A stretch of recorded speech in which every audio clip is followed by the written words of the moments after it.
অজানা সত্যের ১৪৩ নম্বর এপিসোডে আপনাদের সকলকে স্বাগত। আমি রাজর্ষি আছি আপনাদের সঙ্গে। আজ বুধবার, ঘড়িতে বাজে রাত ১০টা। আবারও চলে এলাম আপনাদের বুধবারের রাতটাকে ভয়ের করে তোলার জন্য। আজকের এপিসোডে আপনারা খুবই ভয় পেতে চলেছেন। আজকের এপিসোডে যে প্রথম ঘটনাটা রয়েছে সেই ঘটনা আমাকে লিখে পাঠিয়েছেন আমাদের অজানা সত্য পরিবারের একজন উজ্জ্বল পাল। উজ্জ্বল পাল আমাকে যে ঘটনাটা লিখেছে, এই ঘটনাটা যখন আমি বাড়িতে বসে পড়ছিলাম আমি বেশ শকড হয়েছিলাম এই ঘটনাটা শুনে। আমার মনে হয় আজকের এপিসোডে এই ঘটনাটিকে আপনাদের পুরোটা শোনা উচিত। এর সঙ্গে যে দ্বিতীয় ঘটনাটা রয়েছে, এই ঘটনাটা একটা ডাক্তারের বাড়িকে কেন্দ্র করে। একজন ডাক্তার তার স্ত্রীকে নিয়ে নতুন একটি জায়গায় বাড়ি তৈরি করেন এবং সেই বাড়িতেই ঘটে কিছু অলৌকিক কাণ্ড কারখানা। কি হয়েছিল, কেন হয়েছিল, সমস্তটাই বুঝতে পারবেন আজকের এপিসোডের ঘটনাটা শুনলে। এর সঙ্গে যে তৃতীয় ঘটনাটা রয়েছে, এই ঘটনাটা ঘটেছে আমার নিজের হোম টাউন অর্থাৎ রানাঘাটে। রানাঘাটের একটি পার্ক যার নাম অবসর, সেখানে ঘটেছে একটা অলৌকিক কাণ্ড। সেই ঘটনাটা বিষয় আপনাদেরকে বিস্তারিত জানাবো। অনেকে হয়তো মনে করবেন যে এটা মন গড়া কোনো একটা ঘটনা আমি আপনাদেরকে বলছি, তবে আমি আপনাদেরকে ভিডিও সহ প্রমাণ দেখাবো কি হয়েছিল। ঘটনাটা সেরকম বড় ঘটনা নয়, তবে ঘটনাটা শুনে এবং ভিডিওটা দেখার পর আপনাদের গায়ের লোম দাঁড়িয়ে যাবে। বেশি কথা বাড়াবো না। যারা এখনও পর্যন্ত আজকের এপিসোডটিকে লাইক করনি, অবশ্যই লাইক করে দিও, কমেন্ট করে জানিও কে কোথা থেকে শুনছো, কেমন লাগছে অজানা সত্য। চ্যানেলে নতুন থাকলে চ্যানেলটাকে অবশ্যই সাবস্ক্রাইব করতে ভুলো না। এবং সবার কাছে একটা রিকোয়েস্ট, সবাই আজকের এপিসোডটিকে অবশ্যই শেয়ার করো নিজের বন্ধু বান্ধবদের সঙ্গে, যেখানে পারো অবশ্যই শেয়ার করো, যাতে আমাদের অজানা সত্যের সঙ্গে অনেকে যুক্ত হতে পারে। শুরু করছি প্রথম ঘটনা।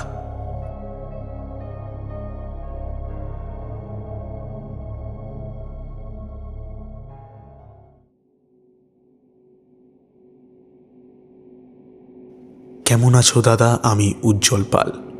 আমি তোমাকে এর আগেও একটা গল্প পাঠিয়েছিলাম ১১৯ নম্বর এপিসোডে। সেই ঘটনাটা তুমি পড়ে শুনিয়েছিলে। ঘটনাটা সত্যিই খুব ভালো হয়েছিল। কাজের ঝামেলা আর শরীর খারাপের জন্য আর ঘটনা লেখা হয়ে ওঠে না, তাই সময় বের করে তোমাকে আজ আরও একটা ঘটনা পাঠালাম। আশা করছি অজানা সত্যের শ্রোতাদের ঘটনাটা ভালো লাগবে। ঘটনাটা কতটা সত্য আমি বলতে পারবো না, তবে মায়ের মুখ থেকে শুনে আমি যতটুকু বুঝতে পারলাম ঘটনাটা সত্যি ঘটনা। মা বলল যে তার মেসোর সাথেই ঘটনাটা ঘটেছিল। আমি আগে যে ঘটনাটা পাঠিয়েছিলাম সেই ঘটনাটার মতোই এই ঘটনাটা। মায়ের ভাষ্যমতে আমি ঘটনাটা বলছি।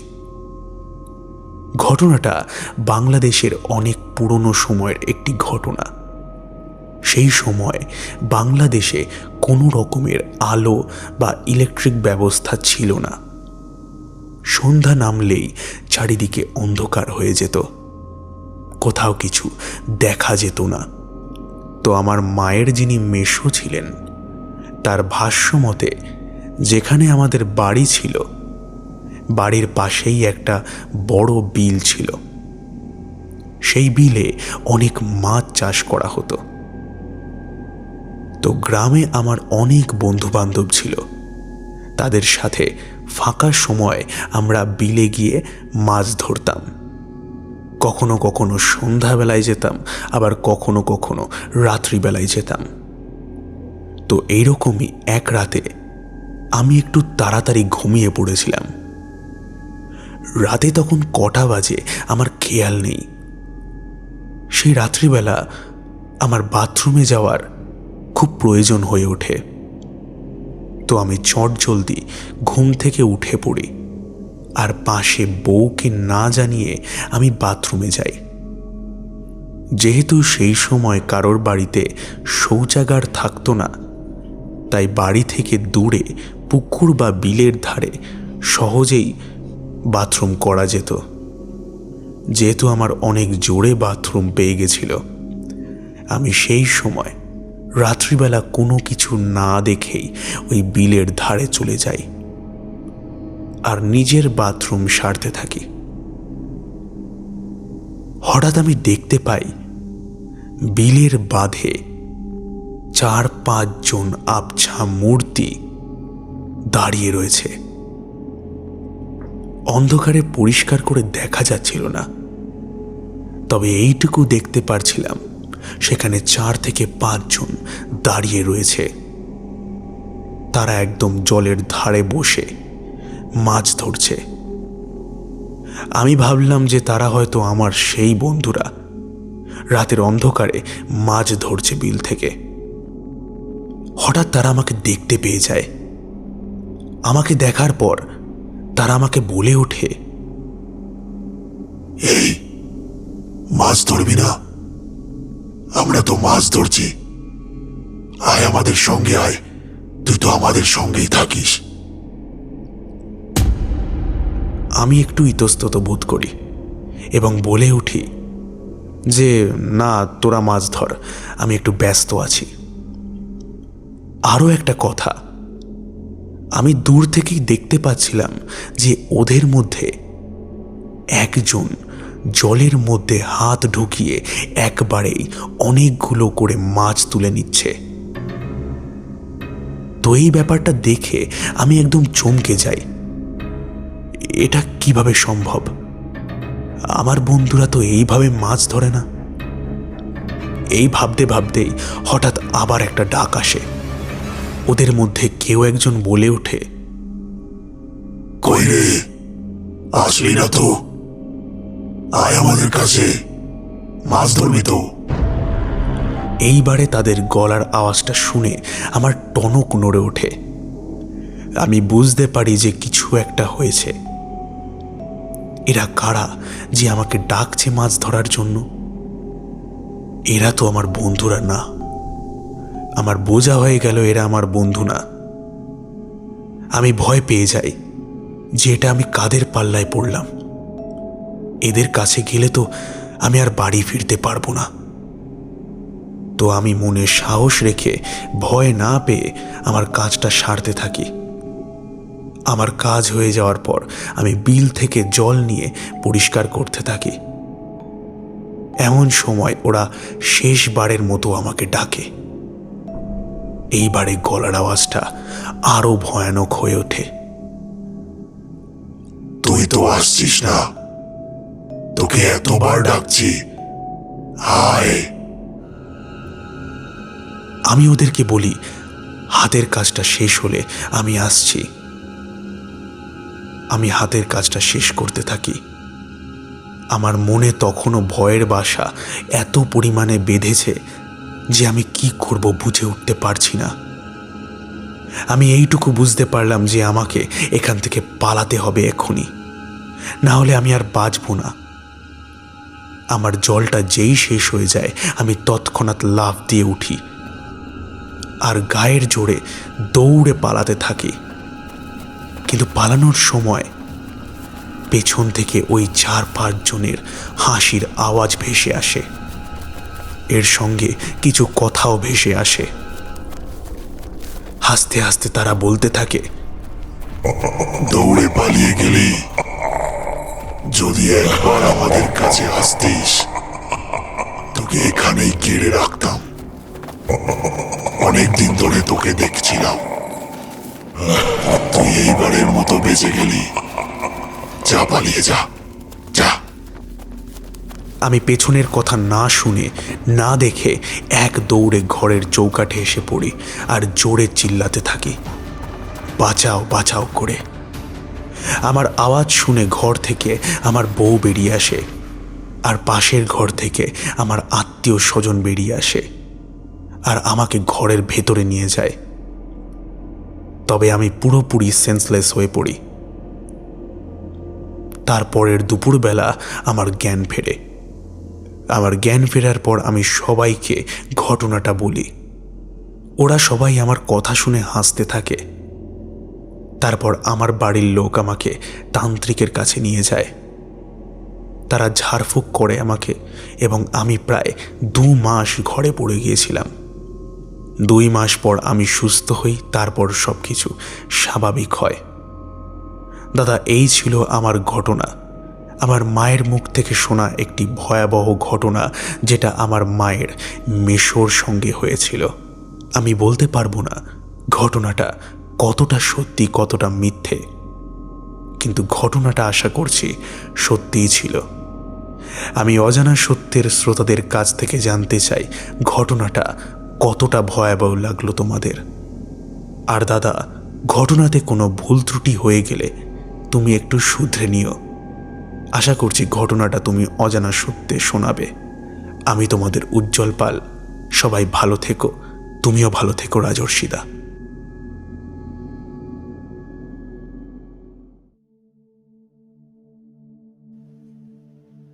ঘটনাটা তোমাদের কেমন লাগলো অবশ্যই কমেন্ট করে জানিও।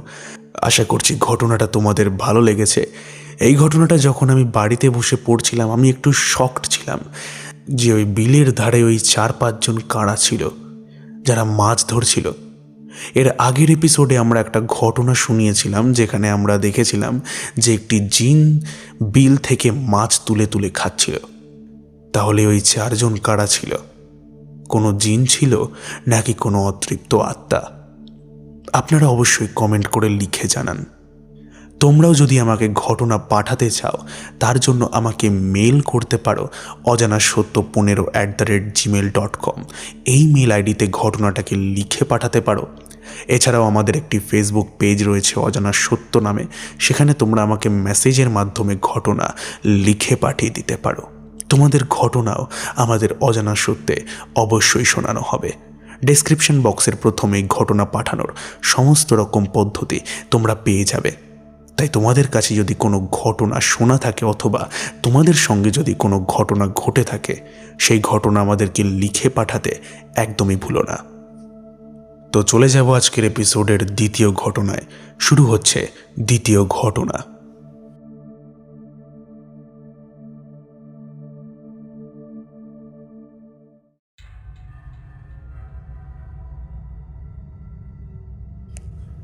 ঘটনা লিখে পাঠিয়েছেন সোনালী দত্ত।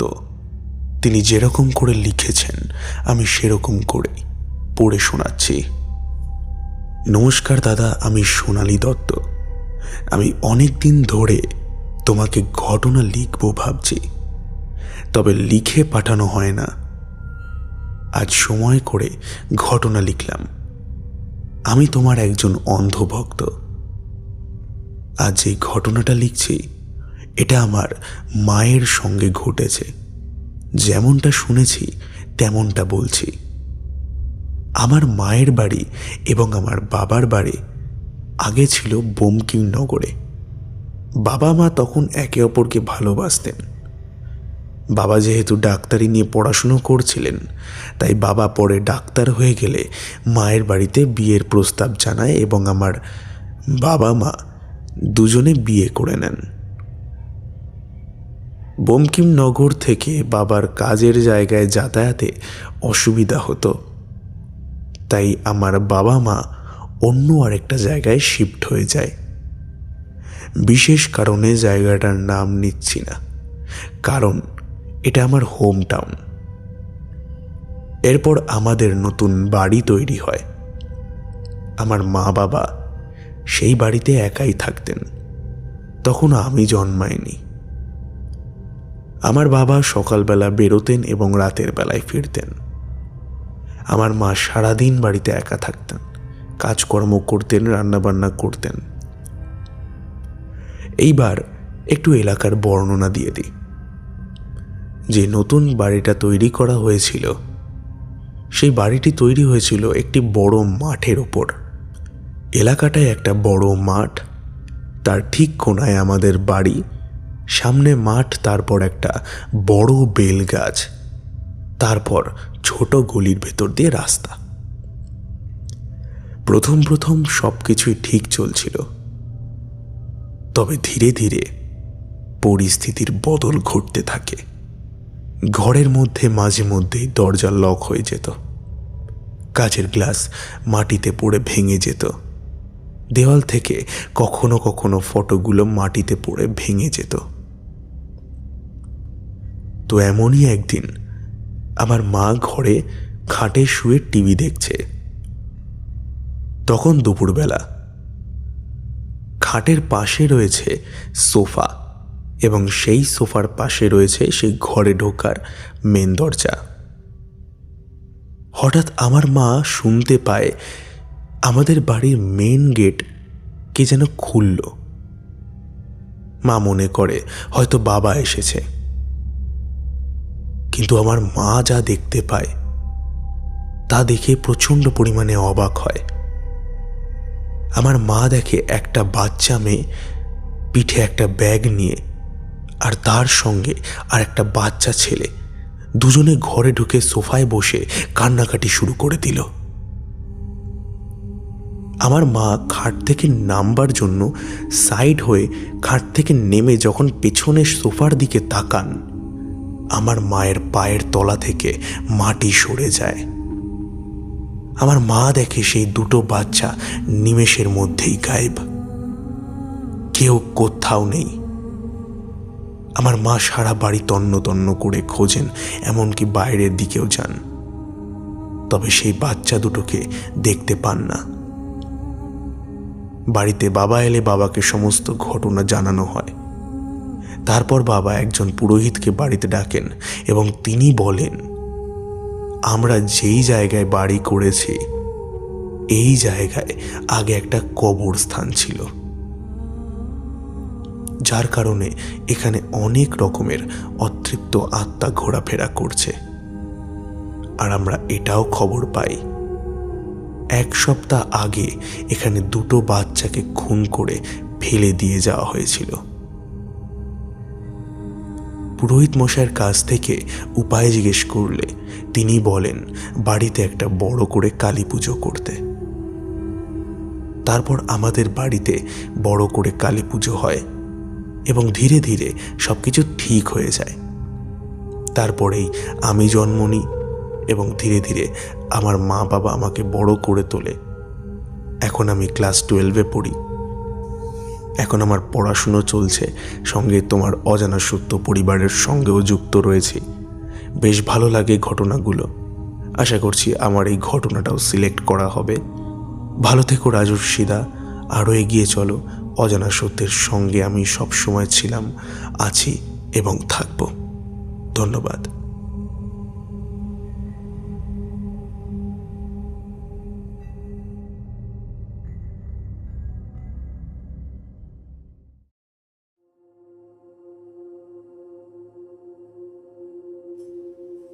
বেশ ইউনিক একটি ঘটনা আমরা শুনলাম আজকের অজানা সত্যের এপিসোডে।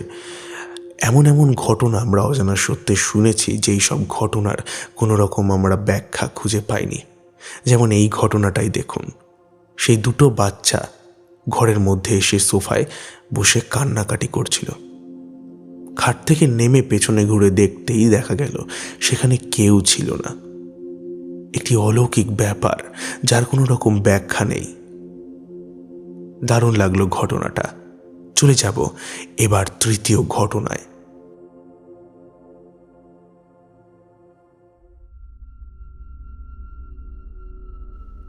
এই তৃতীয় ঘটনাটা ঘটেছে আমাদের রানাঘাটে।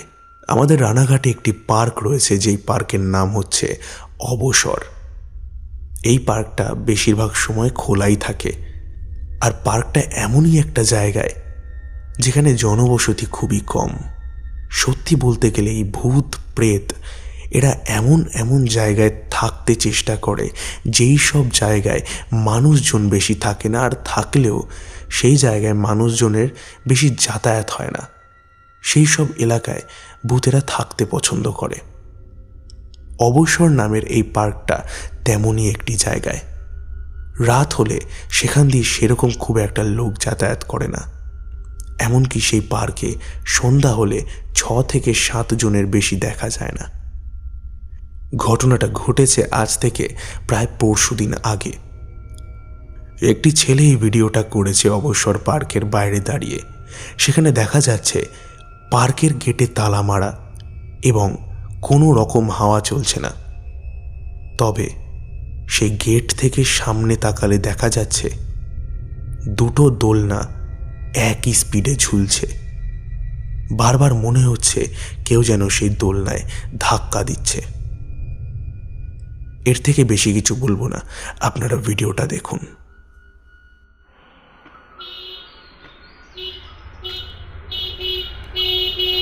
চলে যাচ্ছি। হ্যাঁ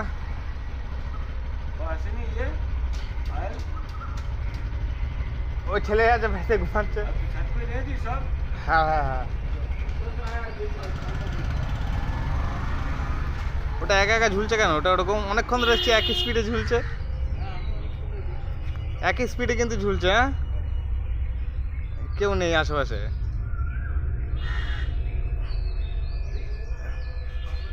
এখানে তালা মারা। হ্যাঁ, একই স্পিডে ঝুলছে।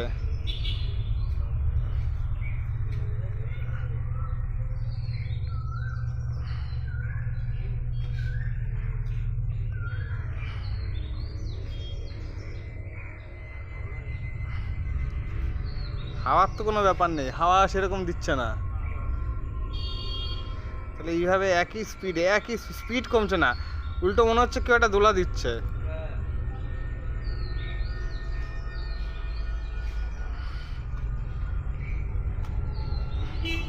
তালা মারা এখানে। হ্যাঁ, ভিতরে কেউ নেই।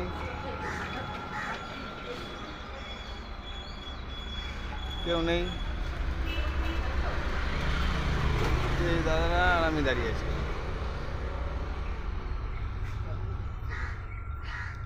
হাওয়া নেই গাছে, গাছের পাতা পুরো বন্ধ, হাওয়া নেই। চারিদিকে এত গাছ আছে, কোনো হাওয়া নেই, চুপচাপ। ভাই লেটেস্ট জিনিস, এটা দুলে যাচ্ছে কন্টিনিউ।